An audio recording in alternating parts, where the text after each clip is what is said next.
E aí, galera, como é que vocês estão? Vim fazer mais um vídeo de casos pra vocês. Como eu prometi, no mês de outubro eu ia focar nesses vídeos. E aí, um vídeo que é muito pedido desde o começo da vida do canal falando sobre casos é o caso do desaparecimento das meninas holandesas no Panamá. Eu já conheci esse caso, mas eu não tinha me aprofundado. Vi algumas coisas no Twitter, enfim. E aí eu fui pesquisar, e quando eu fui pesquisar, meio que virou um caso Amanda Knox pra mim. Quanto mais eu via documentário e reportagem e entrevistas e tudo, eu ia descobrindo mais coisas.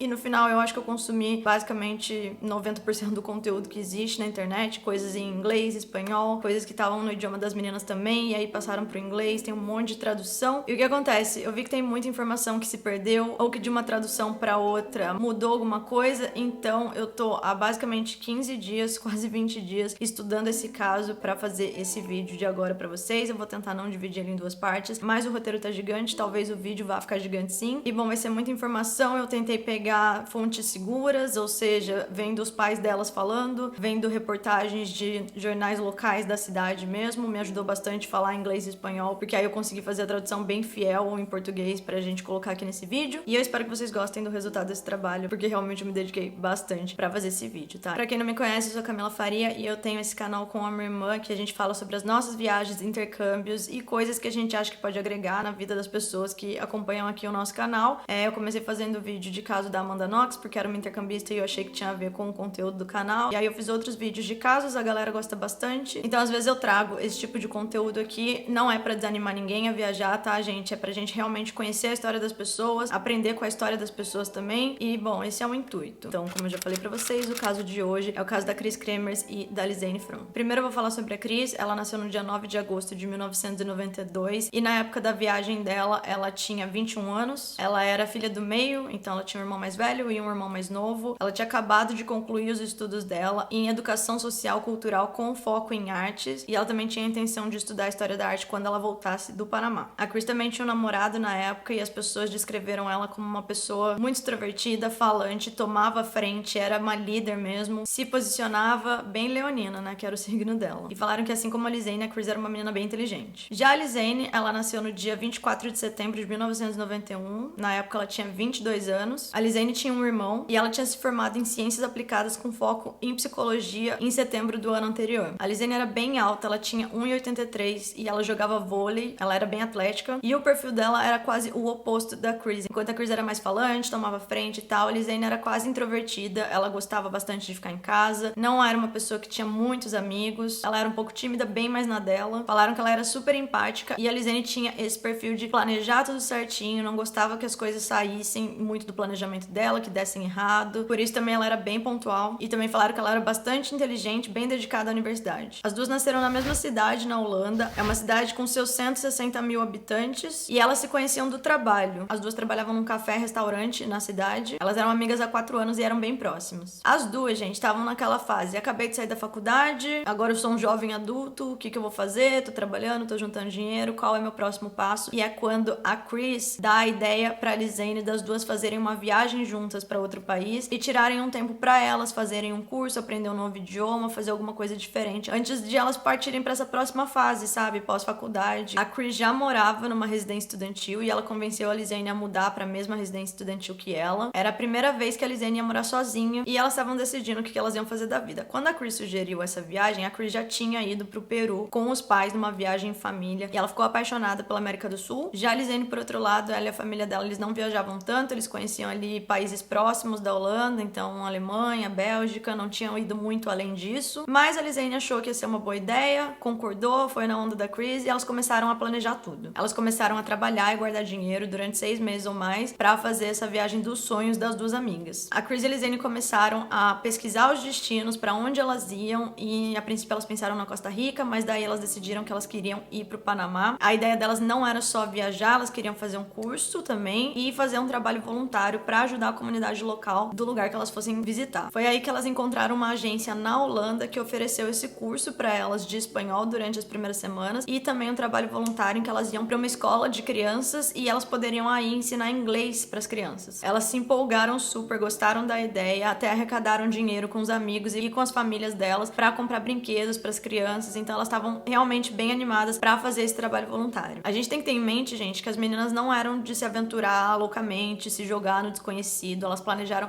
tudo certinho, os mínimos detalhes, principalmente a Lisanne, que era a primeira vez que ela tava indo pra um lugar mais longe, né, conhecer a América Central. Elas tinham um roteiro inteiro certo, contrataram uma agência no país delas, a agência foi lá e fechou o curso, fechou o trabalho voluntário, fechou a casa da Roche Family. A ideia delas é que nada desse errado, nada saísse do planejado. Não foram com o roteiro aberto de, vou fazer qualquer coisa. Não foi essa a ideia da viagem delas. Então o ano dessa história é 2014 e no dia 15 de março as meninas embarcam. Os pais das meninas ainda não se conheciam, eles se conheceram lá no aeroporto quando eles estavam dando tchau pras filhas. As duas famílias estavam muito animadas, era um grande passo que elas iam dar. A família da Lisanne principalmente estava com aquele medo de é a primeira vez que alguém da família vai pra tão longe, mas eles estavam dando todo o suporte pra ela também. A gente consegue ver nas fotos de despedida que a energia era muito boa, inclusive os pais delas falaram isso depois, que foi um momento em que eles estavam todos felizes pelo acontecimento e animados pelas meninas. Elas embarcaram em Amsterdã e foram da Holanda pra Costa Rica. E aí um casal foi buscar elas foram pra um hostel lá, e de lá elas iam pegar um ônibus pra atravessar a fronteira pro Panamá, e depois atravessando a fronteira elas pegariam um barco pra chegar em Bocas del Toro, no Panamá. A Chris e a Lisanne, elas tinham diários e elas escreviam bastante com detalhes tudo que estava acontecendo, e no diário da Chris ela conta sobre essa experiência. A Chris relatou no diário dela que a viagem foi longa e a fronteira era passando uma ponte velha. Ela achou aquilo meio estranho. O motorista só falava espanhol, então elas tiveram que se virar, e chegando na imigração um homem cobrou um carimbo no passaporte, então elas tinham quase certeza que elas tinham tomado um golpe ali. Mas elas não entenderam nada e só seguiram. Assim que passaram pela imigração, um outro cara chegou nas duas e perguntou se elas estavam indo pra Bocas del Toro, e elas não estavam entendendo, elas não falavam o idioma. Ela falou que mesmo suspeitando um pouco do cara, porque elas não estavam entendendo nada, ficaram com um pouco de medo, mas deu pra entender que ao redor tava todo mundo meio com pressa, porque eles não sabiam se eles iam conseguir pegar o barco ou não. E aí o cara perguntou se queria que levasse elas, se elas iam entrar no carro ou não. E aí, como elas não entenderam, elas apenas torceram pra que nada desse errado e entraram no carro. Ela disse que o cara dirigiu super rápido, que ela não queria nem olhar pra estrada de tanto medo que ela tava. E aí ela falou, ainda bem, deu tudo certo, a gente conseguiu pegar o barco pra Bocas del Toro, e elas foram seguindo o fluxo, gente. Pessoas que estavam bem perdidas, não entendendo nada e meio que contando com a sorte. E chegaram na Isla Colón,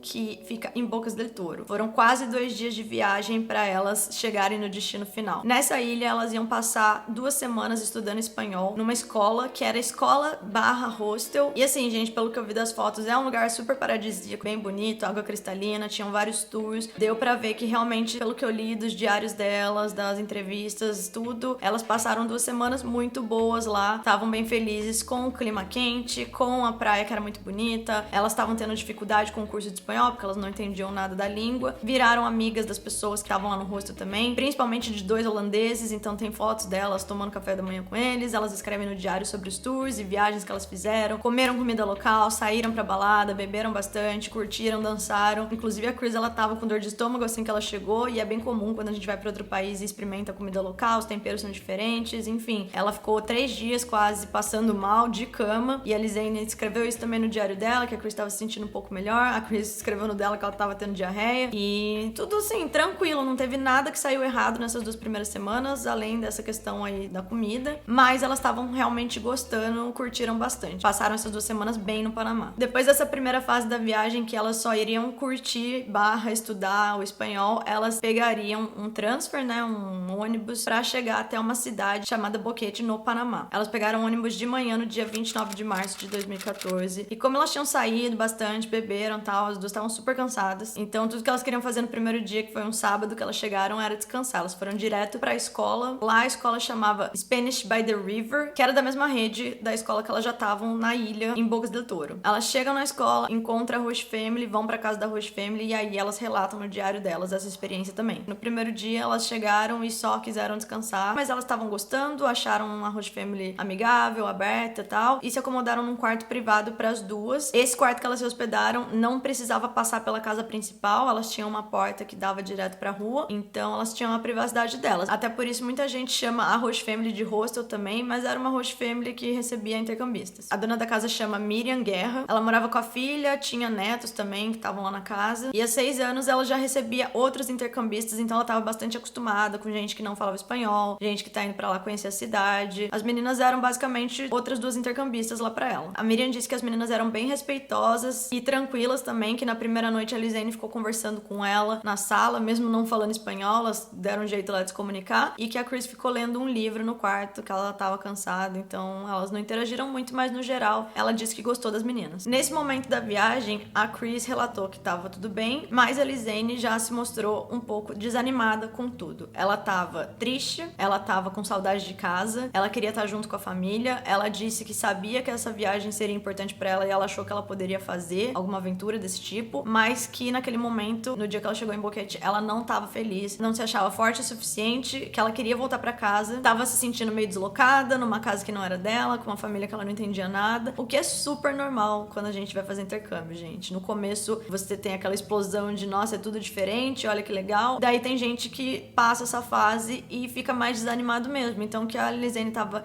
sentindo ali, bastante gente sente. É normal você tá feliz, mas tá triste ao mesmo tempo. Outra coisa é que um tempo antes, o pai da Lizane tinha tido um derrame, então por muito tempo a Lizane cuidou dele. Eu acho que isso fez com que a saudade aumentasse, né? É complicado quando a gente tá longe e sabe que tem um familiar muito próximo que você ama, que não tá 100%, mas o pai dela foi uma pessoa que incentivou essa viagem dela. Ele realmente queria que ela fosse viver a vida. A Lizane falou sobre ansiedade também, e ela não tava bem. A própria Miriam relatou que a Lizane tava com dor de garganta, que ela tava com problema pra respirar também. Falaram que ela tinha asma, mas eu não vi de nenhuma fonte segura que ela de fato tinha, só que ela tava doente, ela não tava se sentindo bem. Além disso, por causa do calor, elas estavam bem vermelhas, o pé dela tava inchado, ela também tinha algum problema por causa do vôlei na perna, então ela não tava 100%, nem com a saúde mental dela e nem com a questão física, assim, tava se sentindo um pouco prejudicada mesmo. Ela fala no diário dela: por que eu quis fazer essa viagem pro Panamá? Eu tô com lágrimas nos meus olhos agora, escorrendo pelas minhas bochechas enquanto eu tô escrevendo isso. As montanhas são bonitas e a Roche Family é bem amigável. Eu tô com a Chris, que é uma pessoa familiar pra mim, mas eu quero ir pra casa. Eu não tive problemas nessas últimas 2 semanas, mas agora do nada eu tô completamente triste. Eu fui ingênua de pensar que eu conseguiria lidar com tudo isso. Eu senti que eu tinha que fazer isso pra finalmente ser feliz comigo mesma, mas até agora eu sinto que eu falhei. Isso foi assim que ela chegou na casa da família no dia seguinte. Pelo que ela escreveu no diário dela, ela já tava se sentindo um pouco melhor e ela falou que ela ia tentar ser forte e continuar seguindo a vida lá no intercâmbio. No dia 30 de março, era um domingo, e as meninas acordaram, tomaram café da manhã, deram uma volta pela cidade, almoçaram num restaurante local, turistaram um pouco, tiraram algumas fotos e voltaram pra casa antes de escurecer e jantaram com a Roche Family naquele dia. No dia seguinte, 31 de março, ia ser o primeiro dia das meninas trabalhando como voluntárias na escola local com as crianças. E aí, sobre esse trabalho voluntário, pra ficar mais claro pra gente entender melhor, como eu já falei, a mesma escola do Spanish by the Sea em Bocas del Toro tinha uma unidade em Boquete também, que era chamada Spanish by the River. A escola ficava umas 2, 3 ruas da casa da Miriam, então era bem perto, e as meninas passaram lá nesses dias pra usar tanto computador quanto Wi-Fi. A responsável pela escola era uma holandesa, parece que ela morava na Costa Rica, mas ela ficava no Panamá também, e a agência de intercâmbio que elas contrataram na Holanda foi responsável por contratar os serviços da Spanish by the Sea e a Spanish by the River. A agência da Holanda arrumou o curso, arrumou a Roche Family, arrumou o trabalho voluntário, e aí a Spanish by the River ficou responsável por fechar com uma escola que chamava Aura, que era uma escola local para as meninas trabalharem durante essas próximas 4 ou 5 semanas que elas iam ficar lá. Nessa segunda-feira, 31 de março, as meninas vão direto para a escola. Na sexta-feira, antes delas chegarem, elas tinham recebido um e-mail da escola de espanhol falando que estava tudo certo,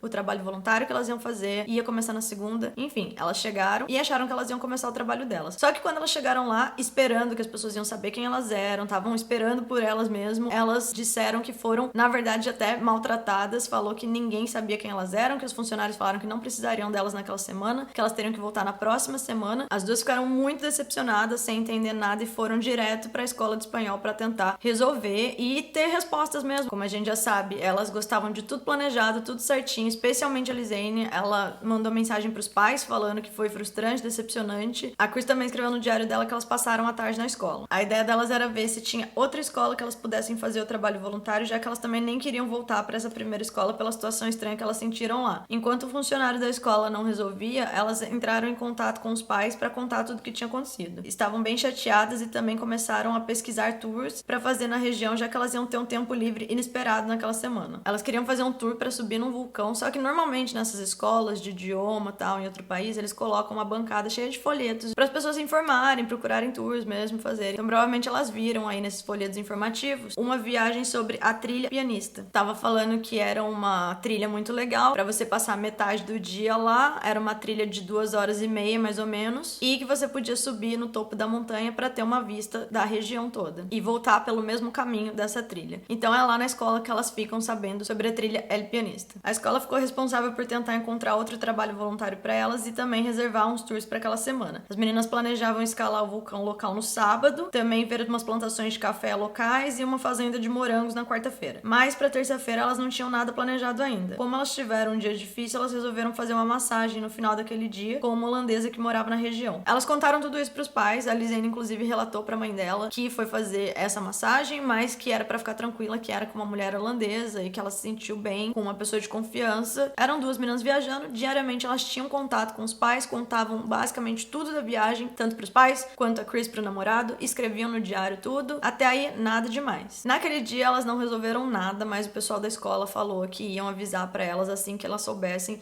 se elas poderiam fazer o trabalho voluntário numa escola nova que chamava Casa Esperança. Elas voltaram tristes, mas também já não tinha mais o que fazer, elas só queriam preencher esse tempo livre que elas estavam. Elas voltaram pra casa da Roche Family e jantaram com a Miriam naquela noite. A Miriam disse que quando ela chegou à tarde, ela encontrou com as meninas lá e falou: ué, mas não era pra vocês terem começado hoje? E a Lisane pegou e falou pra ela que tinha dado errado, que elas estavam procurando outra escola e a Miriam até sugeriu essa Casa Esperança pra elas. A Lisane falou que parecia que tava lotado, mas que a escola de espanhol ia tentar resolver tudo. E aí a Miriam lembrou que as duas pareciam que estavam meio perdidas, que elas não sabiam o que elas iam fazer no dia seguinte. Lembrou que a Lisane tava com uma dor de garganta, que ela não tava se sentindo 100% e que ela não teve nenhuma conversa parecida com as meninas sobre fazer tour, sobre subir vulcão, sobre nada. Pro dia seguinte mesmo, elas não tinham nenhum plano. As meninas foram dormir.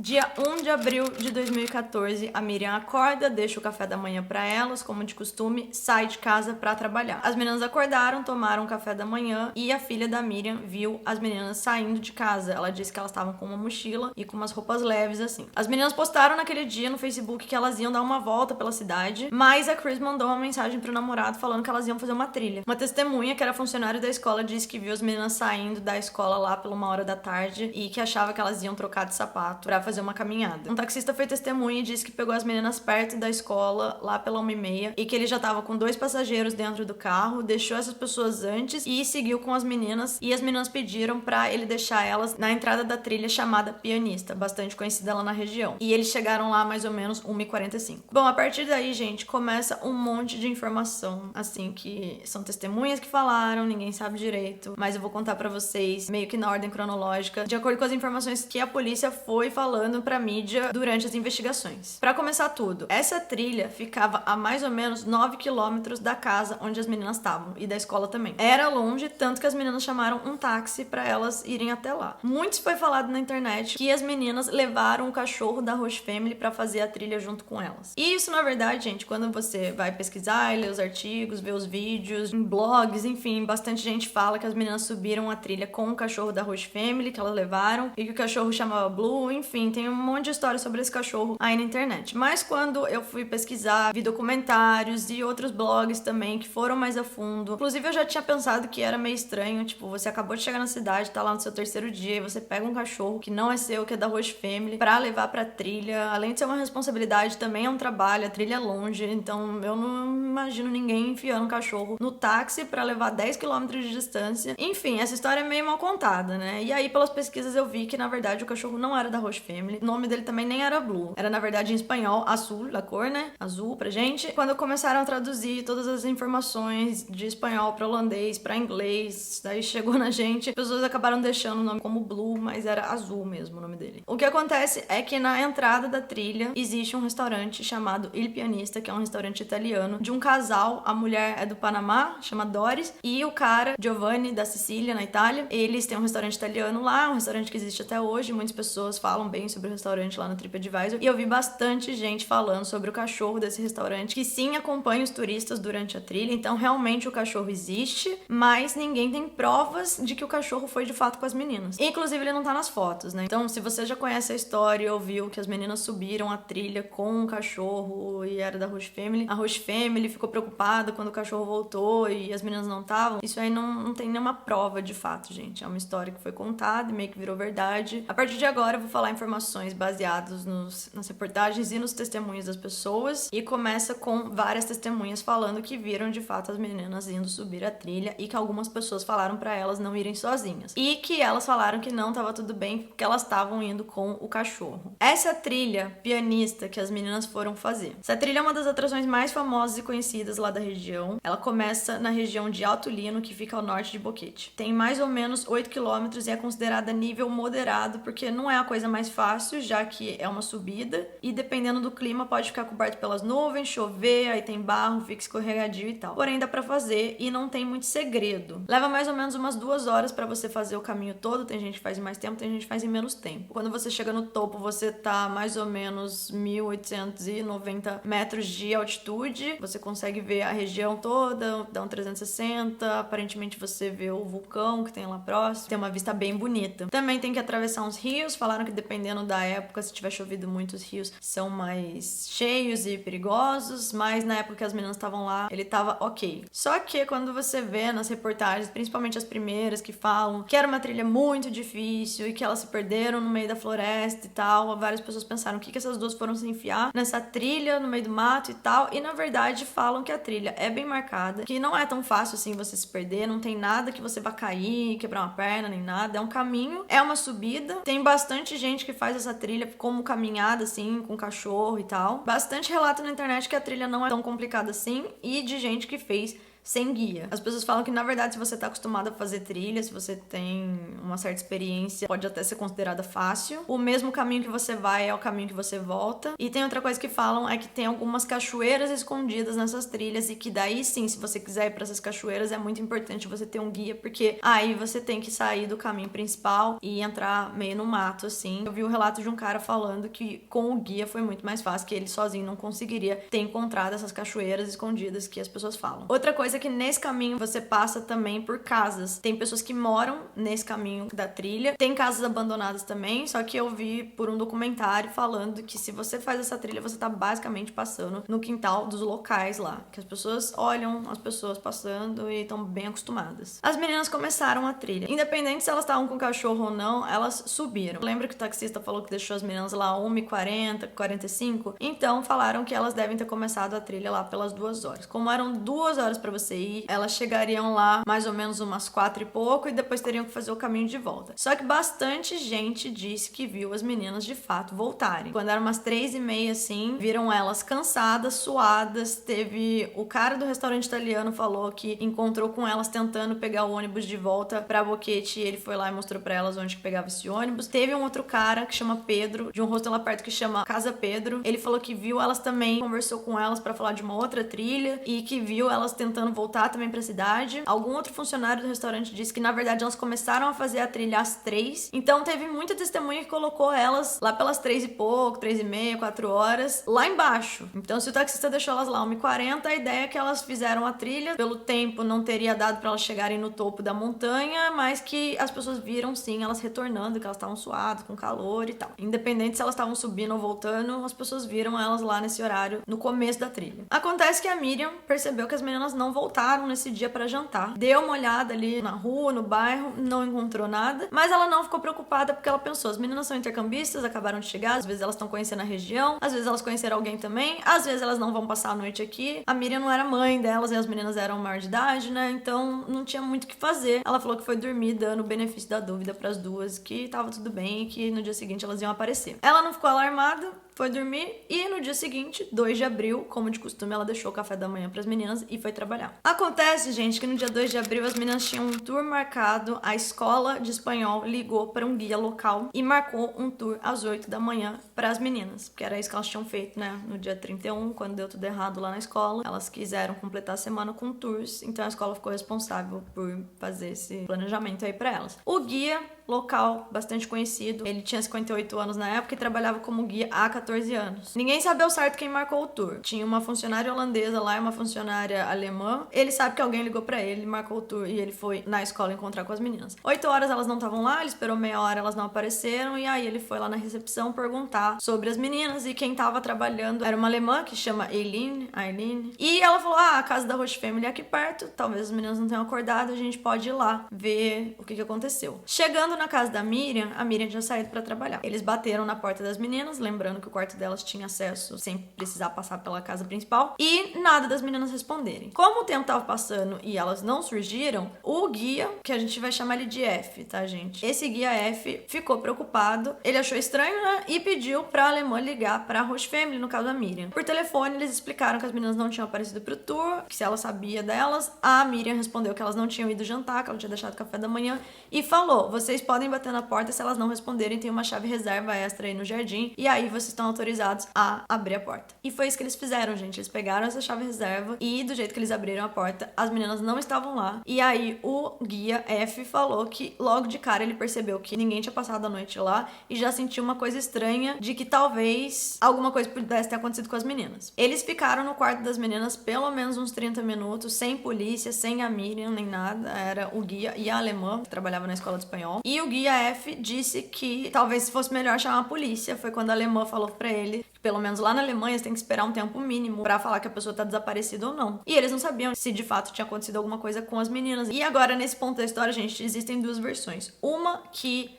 tanto o guia quanto a alemã entram no carro dele e fazem o caminho que eles iam fazer pra fazenda pra ver se eles encontravam alguma coisa das meninas. E aí não ficou claro se era a fazenda que elas iam fazer o tour, que era uma fazenda de café e outra de morango, ou se é um rancho que esse cara tinha, que ele oferecia tours também. E a outra versão é que os dois se separam. Eles falaram, bom, o tour tá cancelado então, cada um foi pra um canto, e eles iam ver se as meninas apareciam naquele dia, até pra não deixar ninguém super preocupado por motivo nenhum. Ele foi fazer as coisas dele e quando deu 5 da tarde, ele voltou a se encontrar com a alemã e as meninas ainda não tinham aparecido. Então, gente, eu achei meio estranho que a alemã iria largar lá a recepção, o trabalho dela pra ir pro meio de uma fazenda junto com o guia. Mas, assim, existe essa versão em sites que eu achei confiável. E, ao mesmo tempo, existe a outra versão também. Vamos seguir com a segunda versão que faz mais sentido. Então, vamos dizer que os dois não encontraram as meninas nem nada e resolveram esperar. Quando deu 5 da tarde, o guia F volta pra escola e eles ainda não tinham encontrado as meninas, então eles ligam pra responsável da escola, falando que as meninas não tinham aparecido. A responsável falou que não era pra ficar super preocupada ainda, mas que era pra avisar pros pais das meninas que elas não tinham voltado. Eu acho que a Eileen começou a procurar nos registros das meninas os números que tinha lá e tal, e ela acabou ligando pros pais da Lisanne lá na Holanda, então já era meia-noite na Holanda. Os pais dela acreditam que a Eileen ligou errado, porque quando eles atenderam, ela perguntou, é a Lisanne? E ela falou, não, a Lisanne tá no Panamá. E aí eu não sei se a ligação caiu, ou se ela ligou de volta, ou desligou, mas os pais retomaram contato e a Eileen falou, olha, as meninas não voltaram pra casa ontem, elas estão desaparecidas. Na mesma hora, os pais já ficam desesperados, porque eles estavam tendo notícias das meninas todos os dias da viagem, por mensagem, chamada de Skype, coisas assim, e já tinha um tempo que eles não tinham recebido mais nada delas e eles já estavam preocupados. Os pais da Lisanne ligam pros pais da Chris pra explicar tudo o que tá acontecendo, e aí, paralelo, tanto as famílias delas na Holanda quanto o guia e a funcionária alemã vão pras polícias dos respectivos lugares pra reportar o desaparecimento das meninas. O guia disse que eles foram às 7h30 da noite falar com a polícia, e chegando lá eles falaram que não tinha um funcionário disponível, então que era pra eles voltarem mais tarde com mais dados também. E aí eles voltam pra escola e também pro quarto das meninas, e aí não fica claro se foi só o guia. Eles foram mais uma vez pegar coisas das meninas que estavam lá, documento, foto, esse tipo de coisa. Aí eles voltam pra delegacia às 9h30 pra reportar o desaparecimento delas. No dia 3 de abril, esse guia F já vai às 7h30 da manhã pra sede do Sinaproc. Ele vai na sede do Sinaproc pra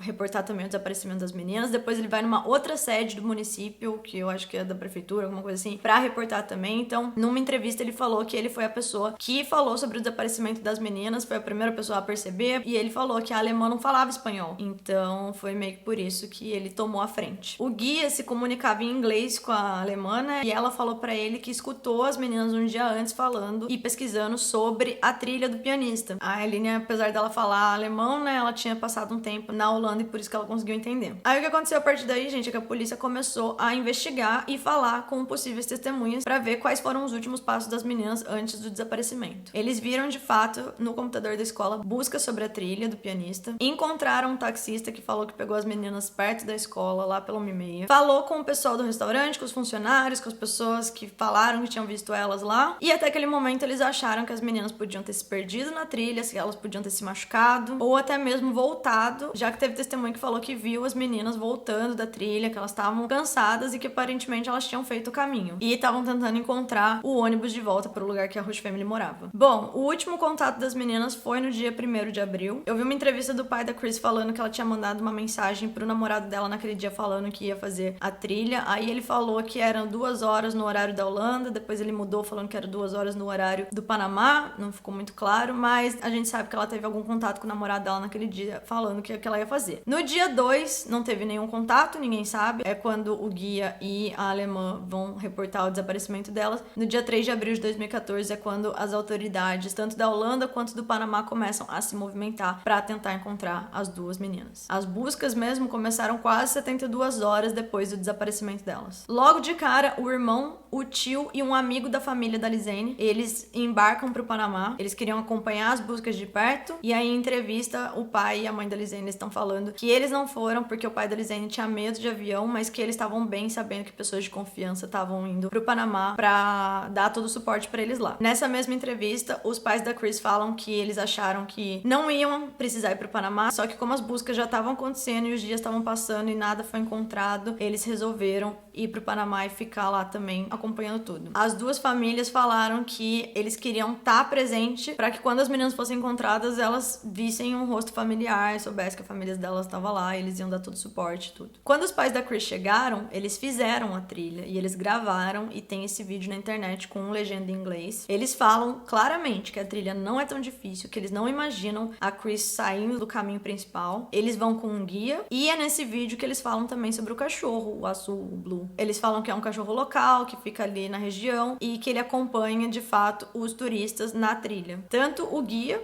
que reportou o desaparecimento delas, quanto o cachorro aparecem na filmagem. Muita gente vê esse caso e diz que as autoridades do Panamá não fizeram muito, não estavam nem aí, e é um país da América Central, o que espera deles, tal, mas quando você vê as entrevistas dos pais, tanto da Chris quanto da Lizane, a família, mesmo o irmão, eles falam no início, né, de todas as buscas, enfim, que eles estavam muito satisfeitos, que eles viam que realmente as pessoas estavam empenhadas, não só a polícia, não só os governos, tanto na Holanda quanto no Panamá, em encontrar as meninas, que a comunidade local, as pessoas que moravam na cidade de Boquete e também os locais indígenas estavam empenhados em ajudar de alguma forma, tinha bastante voluntário. Falaram que logo de cara eles usaram helicópteros para sobrevoar a região, que os grupos de busca eram muito grandes, que parecia coisa de filme mesmo. As famílias contrataram detetives particulares e depois eles solicitaram também que cachorros fossem trazidos da Holanda para o Panamá para ajudar nas buscas, o que foi autorizado pelo governo do Panamá. Por 10 dias, 18 pessoas da Holanda e 12 cachorros vieram e se juntaram com as equipes de busca da região. Além de tudo, as famílias ofereceram $30 mil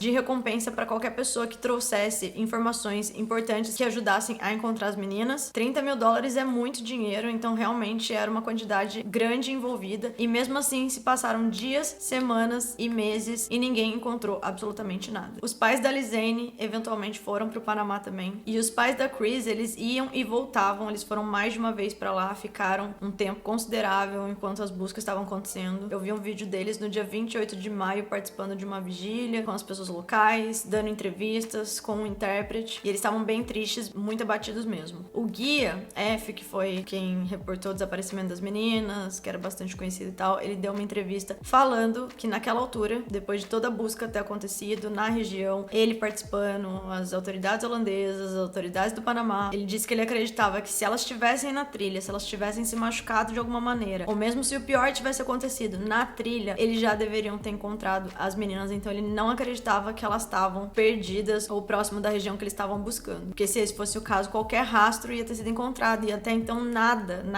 tinha sido encontrado, nem pegadas, nem roupas, sangue, não tinha sinal das meninas. No dia 3 de junho, a equipe holandesa encerrou as buscas, e a coordenadora da equipe que foi enviada para o Panamá disse que eles não podiam afirmar nada com 100% de certeza, mas por ser ser um grupo que era especializado em encontrar pessoas, seja pessoas vivas ou mortas, eles vasculharam toda a área e não encontraram nada, que a probabilidade das meninas não estarem naquela região era muito grande. As famílias continuaram sem respostas e ninguém tinha ideia do que tinha acontecido com a Lizane e a Chris até aquele momento. 10 semanas se passaram até que surge uma nova pista que movimenta toda a investigação e deixa o caso ainda mais estranho e mais misterioso.